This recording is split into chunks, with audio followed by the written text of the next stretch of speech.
그뿐 아니라 또한 리브가가 우리 조상 이삭 한 사람으로 말미암아 임신하였는데 그 자식들이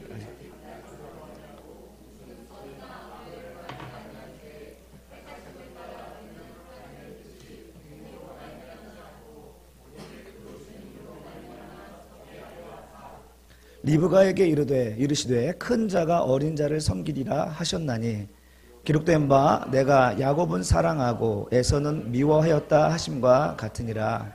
아멘. 로마서 32번째 말씀이고요. 제목은 새로운 백성이라는 제목으로 말씀을 나누겠습니다.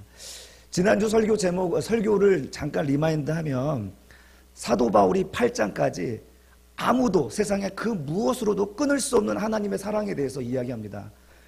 환난이나 기근이나 박해나 칼로도 하나님의 사랑을 끊을 수 없다라고 환희에 찬 목소리로 다 이야기를 하고 나서 9장 1장에 딱 들어와서 갑자기 푹 꺼지는 거예요. 갑자기 마음의 근심과 심한 고통으로 아우성치는 모습으로 시작되는 것을 여러분 봤죠? 9장 1절의 말씀이죠. 왜 그렇습니까? 왜 이 고통, 이 심한 고통이 그에게 생겼을까요? 이 놀라운 광경과 이 놀라운 복음의 은혜를 보고 나니까 이 은혜에서 멀어져 가고 있고 이 은혜를 받지 못하는 자기 동포들이 생각나는 거예요. 맛있는 거 먹는데 가장 생각나는 사람이 누구죠? 아내죠? 아닌가요? 가장 생각나는 사람이 우리 자식들이죠? 맛있는 게 눈에 있고 보여지면 사랑하는 사람이 생각나는 게 당연한 거예요. 지금 사도 바울은 그 엄청난 놀라운 복음의 비밀을 보고 이 복음에서 점점 멀어지는 우리 동포, 우리 백성, 우리 친족들이 생각이 나면서 가슴이 아픈 거예요. 내 안에서 질문이 생기는 거죠. 하나님은 왜 이 약속의 자녀인 이스라엘 백성들을 이 언약을 깨트리시고 버리시는가? 스스로 질문하고 답하는 거죠. 그런데 스스로 질문하고 답하기를 로마서 9장 6절에서 이렇게 얘기하죠. 그러나 하나님의 말씀이 폐하여진 것 같지 않도다. 하나님의 말씀이 폐하여진 게 아니다라고 이야기를 합니다. 그러면서 이제 이삭과 이스마엘의 이야기를 건져와요. 그래서 이스라엘이 다 이스라엘이 아니고 아브라함의 씨가 다 아브라함의 씨가 아니라는 거예요. 여기서 말하고자 하는 게 뭐냐면 육신의 혈통으로 난 자녀가 하나님의 자녀가 아니라 약속으로 난 씨, 즉 이삭을 통하여서 난 씨가 하나님의 자녀라는 것을 말하고 싶었던 거예요. 그래서 하나님의 언약은 깨진 게 아니구나. 하나님이 말씀하신 이스라엘은 영적 이스라엘을 이야기하는구나라는 것을 말해주고 있는 것입니다. 그래서 지난주 설교에서 그 예가 바로 이삭과 이스마엘을 비교하는 거였습니다. 자, 왜 이삭은 하나님의 자녀이고 이스마엘은 왜 아니라는 걸까요? 여기에 대해서 설명을 드릴 때 할례를 가지고 왔습니다. 할례. 99세 때 이스마엘만 있었던 아브라함, 육적 자손 이스마엘만 있었던 그 아브라함에게 하나님이 99세 때 찾아오셔서 너는 할례를 행하라 라고 얘기해요. 할례를 행하고 나서 명년에 내가 이맘때에 이제 자녀가 있을 것이라고 얘기하죠. 그때 두 분이 픽픽 웃으면서 그 자녀의 이름이 이삭이라고 이름 짓게 된 경위가 되죠. 이 할례가 뭡니까? 할례는 바로 육신적 죽음을 상징하는 것입니다. 할례는 아담의 자손, 아담의 후손으로 내려온 이 육체 자손의 사망 선고를 내리는 거예요. 더불어 아브라함도 99세, 사라도 89세, 10살 차이 나니까 이렇게 완전히 경수가 끊어진, 즉 육체적으로 보면은 죽음을 상징하는 그 몸에서 하나님의 말씀대로 언약대로 이삭이 태어난 것입니다. 그래서 하나님의 백성은 육적 사람이 아니라 육적인 그리스도인들이 아니라 바로 영적인 이삭의 자손들이 바로 하나님의 자녀라는 것을 이삭과 이스마엘을 통하여서 비교해 주었습니다. 오늘 본문은 바로 뒤에 바로 이어서 나온 말씀이 바로 이제 야곱과 에서에 대한 얘기예요. 왜 야곱과 에서에 대한 이야기를 할까요? 지금 사도 바울에게 있을 수 있는 질문을 지금 가지고서 스스로 질문하고 대답하는 거예요. 무엇이냐? 아까 이삭과 이스마엘 같은 경우는 어머니가 다르죠? 어머니 이스마엘의 어머니는 하갈이고 이삭의 어머니는 사라입니다. 어머니가 다르니까 그럴 수 있지 않냐. 그러면 야곱과에서는 무엇이냐 이렇게 말할 수 있어요. 왜? 야곱과에서는 같은 어머니거든요. 같은 어머니고 같은 태에서 났는데 왜 하나님의 야곱은 사랑하시고 왜 에서는 미워하셨냐 이 말이에요. 사도 바울은 이삭과 이스마엘의 예를 더욱 확고하게 하기 위해서 이번에는 같은 태에서 난 야곱과 에서를 비교하고 있는 것이죠. 그래서 오늘 10절에서 그뿐 아니라 또한 리브가가 우리 조상 이삭 한 사람으로 말미암아 임신하였는데 10절에서 지금 불필요한 말을 하고 있어요. 지금 리브가가 우리 조상 이삭으로 말미암아 임신하였다라고 말하면 되는데 이삭 한 사람을 강조하는 것은 바로 하나님이 그 하나의 몸에서 태어난 자라 할지라도 하나님이 약속하시고 언약하신 자만이 하나님의 백성인 것을 이야기하는 거예요. 즉 한 몸으로 났다 할지라도 그 혈통으로 내가 하나님의 자녀로 장담할 수 없다는 거죠. 오직 하나님의 자녀는 혈통과 그 조상과 자손으로 또 그 지위와 위치가 결정하는 것이 아니라 하나님의 약속으로 또 하나님의 선택으로 되어지는 것이라고 말씀하고 있는 것입니다. 그래서 오늘 본문 읽으면서 여러분 막 좀 답답해지지 않습니까? 아직 태어나지도 않은 자녀, 아직 태어나지도 않았는데 그가 무슨 선이나 악을 행하지도 않았는데 하나는 사랑하고 하나는 미워했다는 거예요. 큰 자가 어린 자를 섬기리라 이렇게 하셨다는 거예요. 여러분 우리는 항상 이 예정과 선택에 대해서 우리는 불편한 마음, 답답한 마음을 갖게 됩니다. 그러나 그 전에 여러분에게 설교로 말씀드렸다시피 이것은 하나님의 전지전능하신 속성, 하나님의 전지하신 이 속성을 가지고 이해해야 된다라고 말씀을 드렸죠.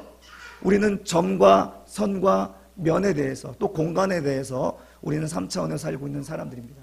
그러나 우리가 이 공간에서 얼마든지 내가 원하는 지점에다가 좌표를 찍을 수 있어요. 그러나 우리가 시간 속에 있기 때문에 시간 어느 지점에 우리가 좌표를 찍을 수는 없거든요. 왜요? 우리가 시간 안에 존재이기 때문에 그렇습니다. 그러나 하나님께서는 시간 안에 존재하신 분이 아니죠. 그래서 우리가 점과 면과 선과 공간에다가 좌표를 찍을 수 있는 것처럼 우리 하나님은 시간 속에서 좌표를 찍을 수 있는 분이 아니겠습니까? 그래서 하나님의 이 전제하심을 통하여서 예정과 선택을 이해하실 수 있다, 이해하셔야 된다라고 말씀을 드렸습니다. 그래서 하나님은 우리를 미리 아신 거예요. 그래서 우리 예레미야 1장 4절에서 5절 보면 예레미야가 이제 소명을 받는 장면이거든요. 우리 한번 같이 한번 읽어봅시다. 시작. 여호와의 말씀이 내게 임하니라. 이르시되 내가 너를 모태에 짓기 전에 너를 알았고 내가 배에서 나오기 전에 너를 성별하였고 너를 여러 나라의 선지자로 세웠노라 하시기로. 예, 바로 우리 사도 바울의 경우와 마찬가지로 예레미야도 마찬가지죠. 하나님이 우리의 모태에 우리를 만들기 전에, 즉 창세 전에 하나님께서는 그를 택하셨습니다. 아셨어요. 그리고 내 배에서 나오기 전에 하나님 그를 구별하셨어요. 성별하셨어요. 그리고 여러 나라의 선지자로 그를 따로 세우셨다라는 것입니다. 이 선택의 교리, 하나님의 선택의 교리는 바로 이렇게 하나님이 우리를 아신다는 데서 출발해야 한다는 것입니다. 하나님이 우리를 아신다는 거예요.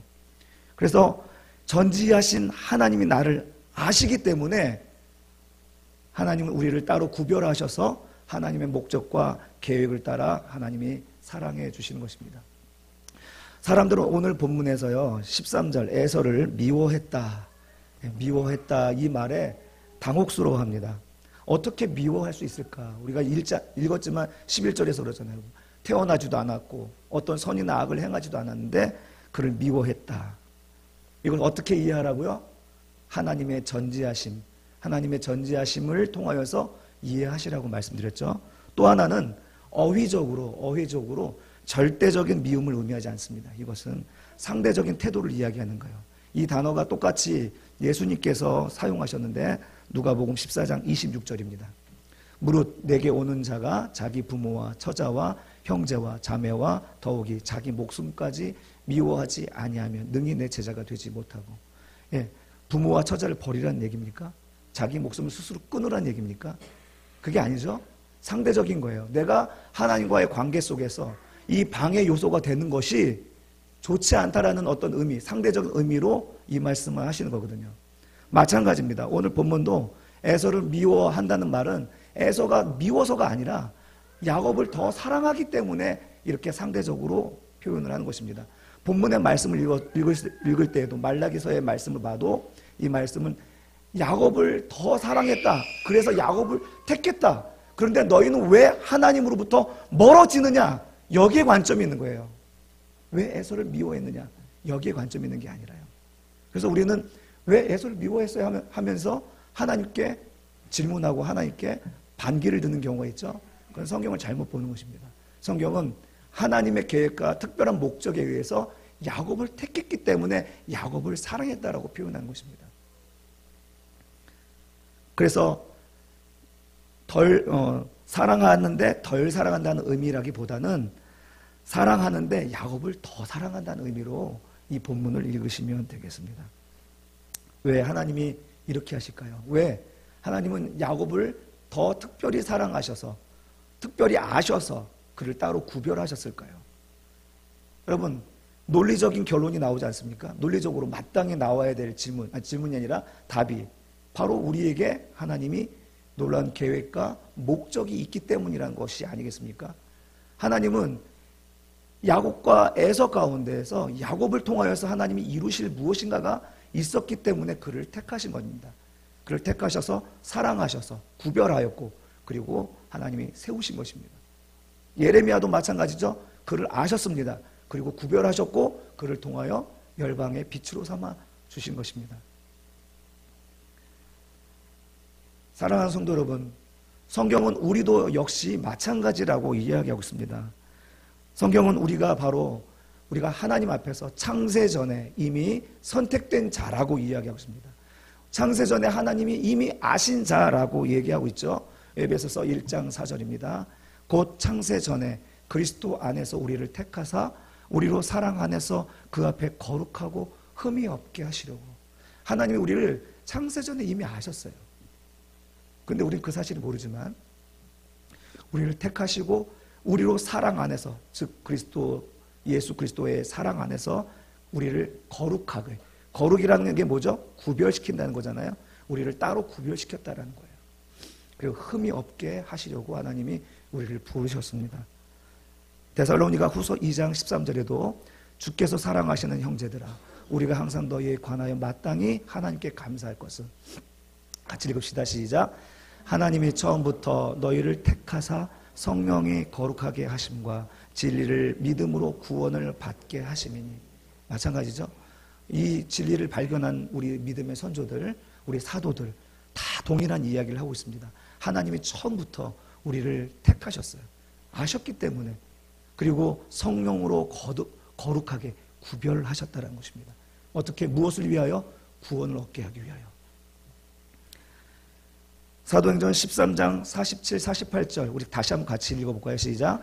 주께서 이같이 우리에게 명하시되 내가 너를 이방의 빛으로 삼아 너로 땅끝까지 구원하게 하리라 하셨느니라 하니 이방인들이 듣고 기뻐하여 하나님의 말씀을 찬송하며 영생을 주시기로 작정된 자는 다 믿더라. 아멘. 여러분, 이렇게 우리를 따로 구별하시고 미리 아신 자들을 따로 구별하셔서 따로 세우신 이유가 뭐라고요? 이방의 빛으로 우리를 삼으시기 위해서라는 것입니다. 그 이방의 빛으로 우리가 하나님 앞에 서서 우리가 이 이방인에게 이 빛을 비추면, 이방인에게 빛을 비추면 어떻게 돼요? 영생을 주시기로 작정된 자는 다 믿는다는 거예요. 여러분, 어떻게 보면 전도라는 건요, 우리가 설득하는 과정이 아니라 찾는 과정인 것 같습니다. 전도는 캠페인하고 예수천당 불신지옥 이런 캠페인이 아니라 우리의 이방의 빛을 비치는 그리스도의 성품을 나타냄을 통하여서 하나님의 사람들을 찾는 운동이 바로 복음 전도가 아닌가 싶습니다. 우리가 이방의 빛으로 서기만 하면 영생을 주시기로 작정된 자는 다 믿게 되는 줄로 믿습니다.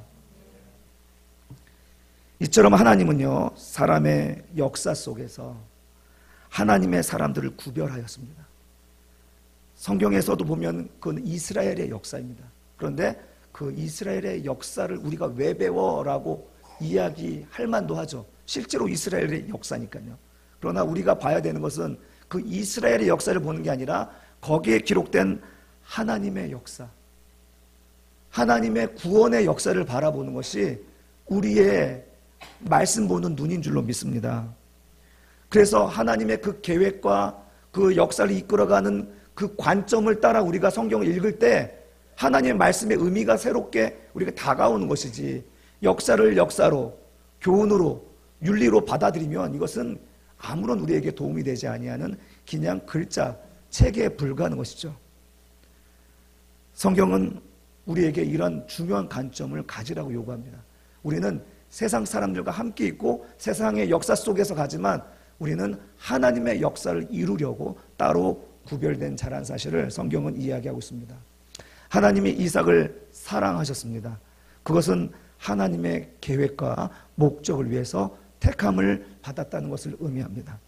이것을 성경을 읽는 이로 하여금 논쟁을 허용하지 않습니다. 이것은 우리에게 그렇게 선언합니다.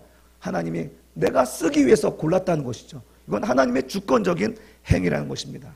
오직 전지하신 하나님께서 그 기쁘신 뜻대로 예정된 자들을 불러서 하나님의 역사를 써내려 가고 있습니다. 우리 11절 말씀 보겠습니다. 그 자식들이 아직 나지도 아니하고 무슨 선이나 악을 행하지 아니한 때에 택하심을 따라 되는 하나님의 뜻이 행위로 말미암지 않고 오직 부르시는 이로 말미암아 서게 하려 하사. 이것은 하나님의 기쁘신 뜻대로 사람을 택하셔서 된 것입니다. 오직 부르시는 이로 말미암아 이 일이 이루어지는 거예요. 하나님의 주권적인 이 역사를 이야기하고 있는 것입니다. 그래서 이 선택 교리를 여러분 생각하실 때 하나님이 인류를 쫙 펼쳐놓고 이 가운데 몇몇을 임의로 내가 선택했다라는 의미로 받아들이지 마시고 오히려 하나님이 당신의 백성을 자신을 위하여 당신의 백성들을 생산하기 위하여서 하나님의 역사를 써내려가기 위해서 택하신 하나의 하나님의 주권적 행위로 볼 수 있기를 바랍니다. 성경은 우리 사는 세상에 대하여 이렇게 단호하게 규정합니다. 우리가 사는 세상은 어떤 세상입니까? 같이 읽어봅시다. 시작. 그러므로 한 사람으로 말미암아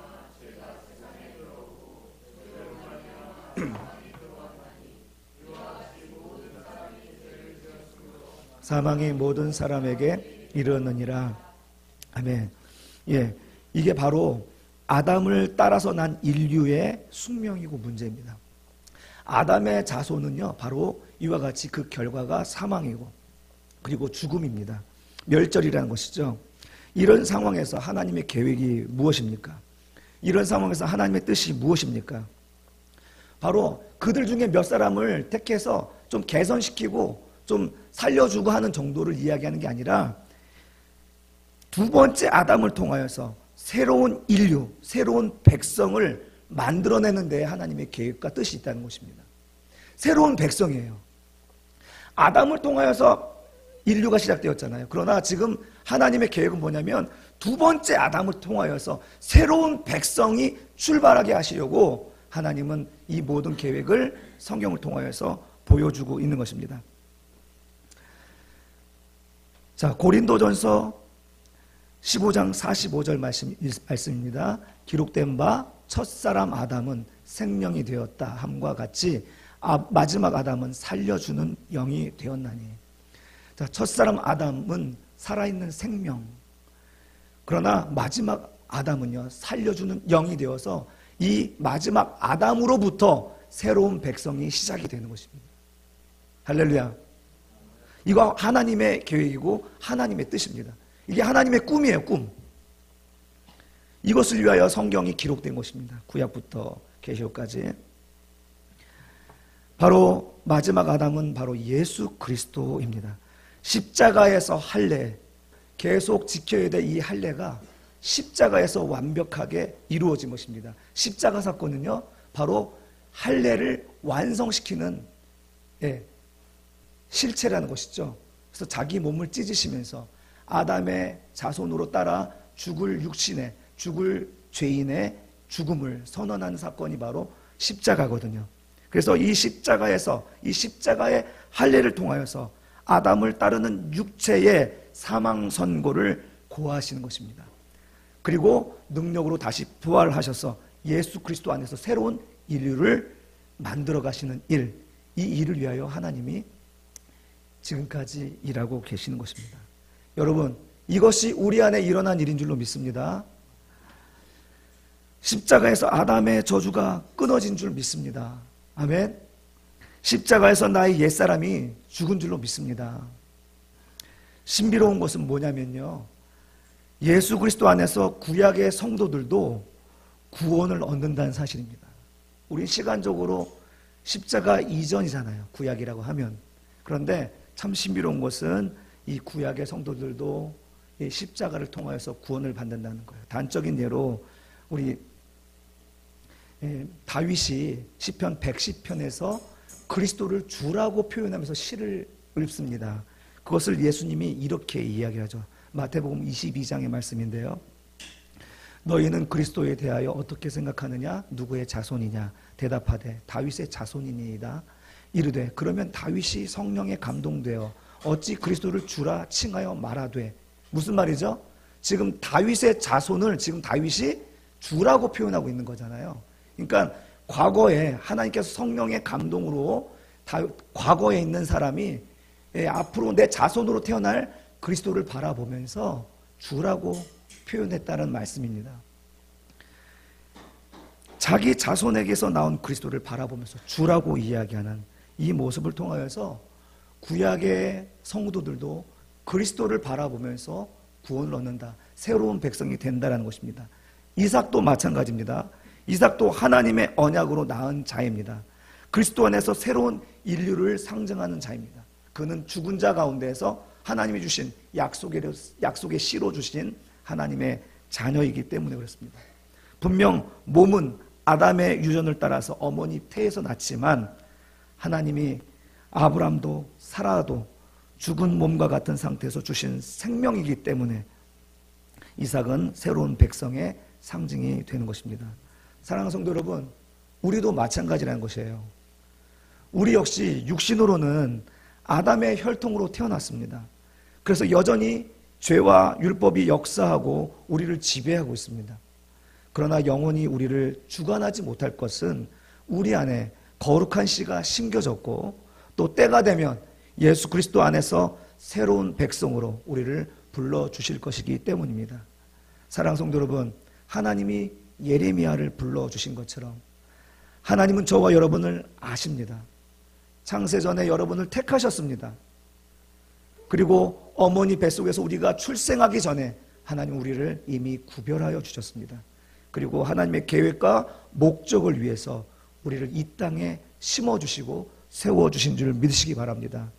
우리는 새로운 피조물이에요. 그래서 우리는 새로운 백성입니다. 새로운 어떤 가치를 가지고 살아야 될 자라는 것입니다. 우리는 사실 세상 사람들과 똑같이 생겼습니다. 그리고 똑같이 살고 똑같은 가치를 추구하며 살고 있습니다. 별로 구별되지가 않습니다. 그러나 성경 말씀에 의하면, 성경의 말씀에 따르면 우리는 언제나 달랐다라고 얘기합니다. 그 출처가 다른 존재라고 이야기하고 있습니다. 우리가 달랐다는 것을 나 자신도 몰랐고 다른 그 누구도 몰랐지만 아직 확실히 어떤 것이 나타나지는 않았지만 그래서 한없이 미지근한 신앙으로 살아가고 있지만 우리가 하나님의 새로운 백성이라는 것, 출처가 다른 하나님의 자녀라는 것은 엄연한 사실인 줄 믿습니다. 그러니 우리가 어떻게 똑같이 살 수가 있습니까? 세상 사람들의 가치와 세상 사람들의 생각을 따라서 살아갈 수가 있겠습니까? 우리는 그럴 수가 없는 것입니다. 예수 그리스도 안에서 하나님의 역사 속에서 사는 새로운 백성들이 세속적 가치로 살도록 우리 하나님이 내버려 두지 않으실 것입니다. 우리는 똑같지만 다른 존재입니다. 그래서 다르게 살 것입니다. 그리고 다르게 인도함 받을 것입니다. 사람들과 다르게 구별될 것입니다. 왜냐하면 하나님은 우리를 통하여 메시지가 되게 하실 것이기 때문입니다.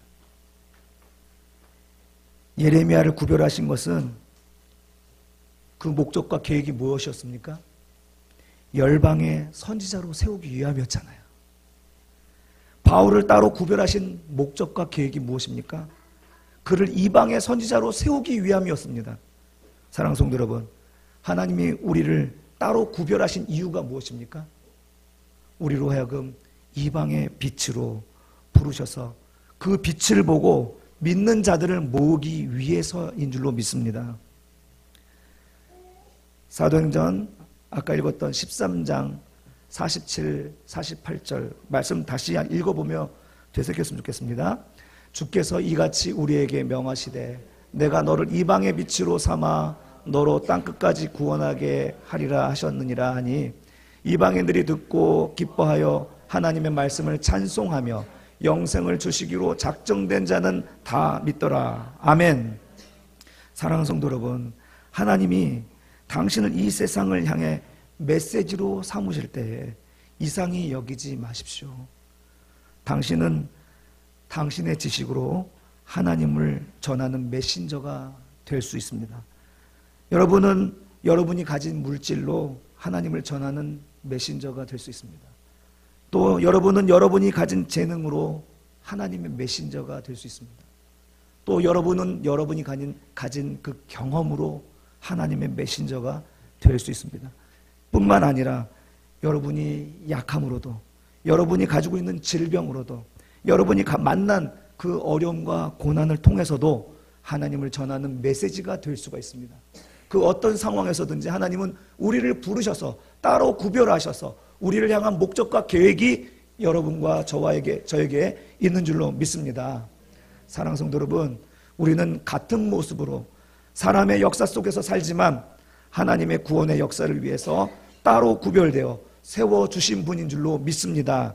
부르심에 합당한 삶을 살 수 있기를 축복합니다. 여러분은 하나님의 편지, 그리스도의 편지로서 세상에 하나님의 뜻을 나타내는 저와 여러분이 되시기를 주님의 이름으로 축복합니다.